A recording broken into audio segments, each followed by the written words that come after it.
Donc bonjour à tous déjà alors aujourd'hui on se retrouve pour discuter d'une étude qui a été menée autour de, l'indicateur de biodiversité.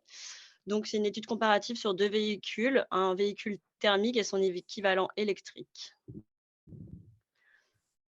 Dans un premier temps, on va faire une rapide introduction, puis, mettre, le contexte et présenter la problématique. Ensuite, le protocole expérimental sera détaillé, ainsi que les résultats et interprétations qui en découlent, puis une conclusion et la perspective de la thèse d'Anne-Laure, pardon. Donc je vais juste me présenter rapidement. J'étais apprentie ingénieure en ACV, analyse de cycle de vie et éco-conception à Stellantis et cette année, je vais effectuer une thèse avec UBBest, une start-up parisienne qui a ouvert en janvier 2021, dont l'objectif, en fait, est de développer un modèle de notation sur, l'empreinte environnementale des produits électroniques et électroménagers. On me dit que c'est pas en plein écran la présentation.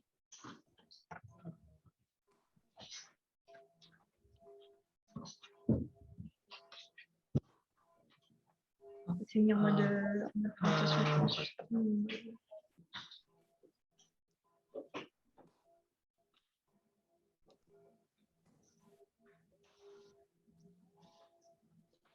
Voilà. Ouais, non, c'est inversé du coup.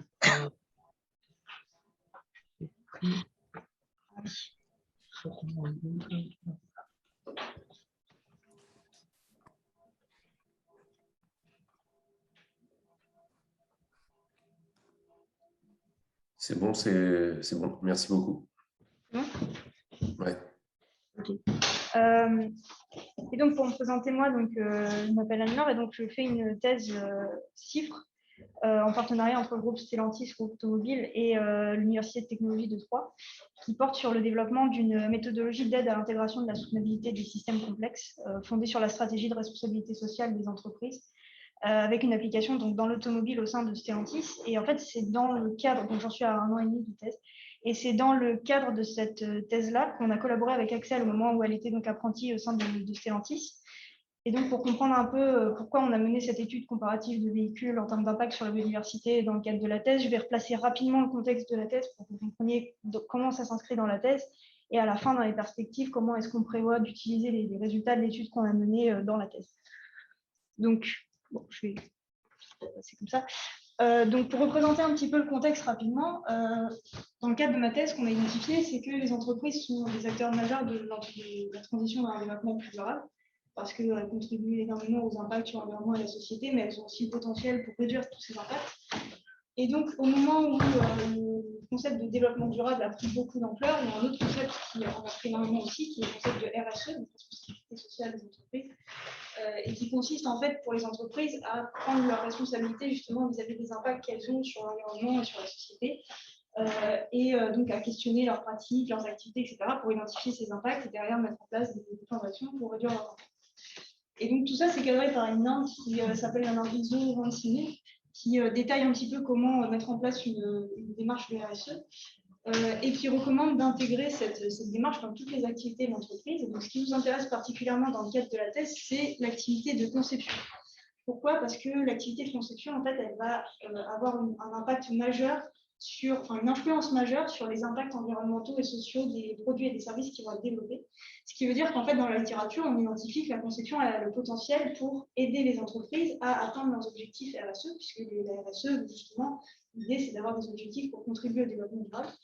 Donc la conception va jouer un rôle vraiment majeur. Or, dans la littérature, on n'a pas réussi à identifier d'approches vraiment qui permettent pour les entreprises d'intégrer des aspects de soutenabilité en conception de façon vraiment cohérente et alignée avec la stratégie de RSE, c'est-à-dire vraiment de savoir comment la conception peut influencer la performance des différents enjeux RSE et derrière comment mettre en place un pilotage, une intégration et un pilotage de ces enjeux en conception.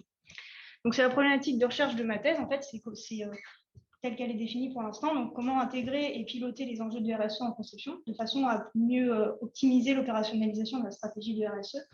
Et donc, rapidement, ça passe par 3 grandes phases. Donc, je ne rentre pas dans le détail, encore une fois, si vous voulez plus de détails, je pourrais en reparler après, ultérieurement. Donc, ça passe par 3 grandes phases. La première phase, c'est de comprendre vraiment l'influence que la conception peut avoir sur la performance RSE.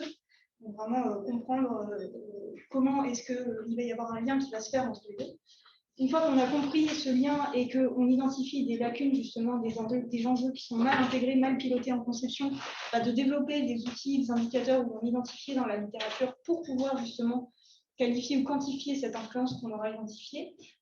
Et derrière, implémenter tout ça en entreprise pour permettre justement d'avoir ce pilotage qui va se faire en conception. Et donc, la raison pour laquelle on a collaboré avec Axel, c'est parce que parmi les enjeux de RSE auxquels on s'est intéressé, donc dans le cadre de Stellantis, qui est le cas d'application pour la thèse, il y a un enjeu de biodiversité. Et actuellement, c'est un enjeu qui n'est pas vraiment piloté en conception, puisque c'est un enjeu qui est regardé, je vais en parler plus tard, mais qui n'est pas regardé d'une façon qui permet derrière que ça puisse être intégré et piloté en conception. Donc, avec Axel, on s'est intéressé à cet enjeu-là. Alors, donc, pour vous présenter le contexte, on a fait un rapide état de l'art industriel et scientifique. C'est en fait un ensemble d'espèces vivantes, donc que ce soit des micro-organismes, des végétaux ou des animaux, qui sont présents dans un milieu. Donc aujourd'hui, c'est très important à prendre en compte l'aspect de la biodiversité, puisqu'elle est nécessaire à la survie de toutes les espèces. Et il faut différents habitats pour chaque espèce et elles s'adaptent chacune à leur endroit et leurs conditions de vie et le milieu. Et chacune espèce dépend les unes des autres pour survivre. Et donc aujourd'hui, on voit bien que l'impact de la société et des humains sur la biodiversité n'est pas négligeable. Et donc l'objectif est de voir ici si le secteur de l'automobile a un impact sur cette biodiversité.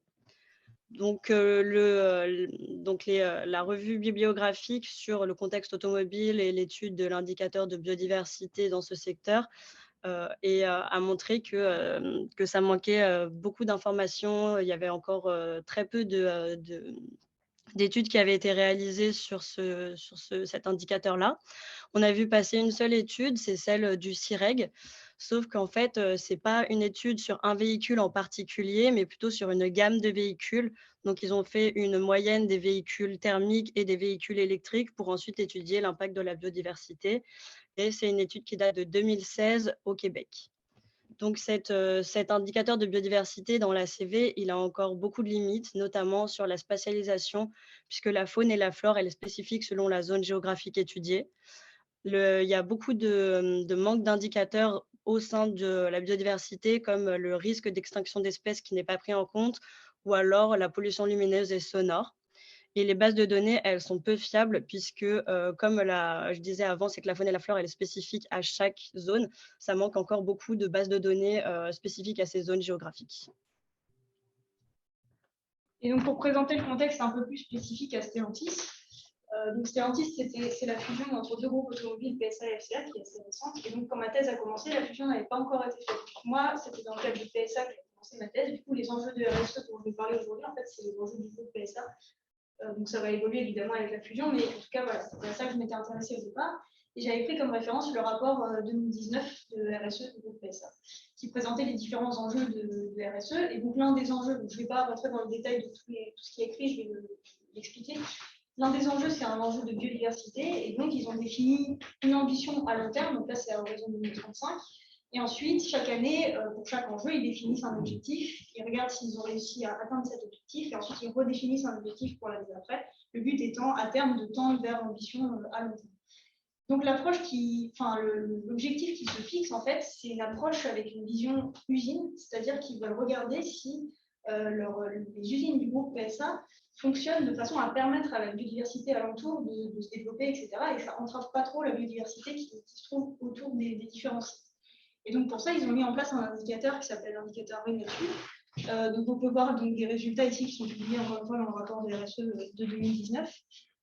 Donc, c'est un indicateur qui est composé de plusieurs sous-indicateurs et qui permet de voir un peu, d'évaluer un peu le potentiel de la biodiversité à se développer autour d'un site en particulier. Et donc, on peut voir par exemple en vert, c'est le site qui a le meilleur score parmi tous les sites qui ont été évalués.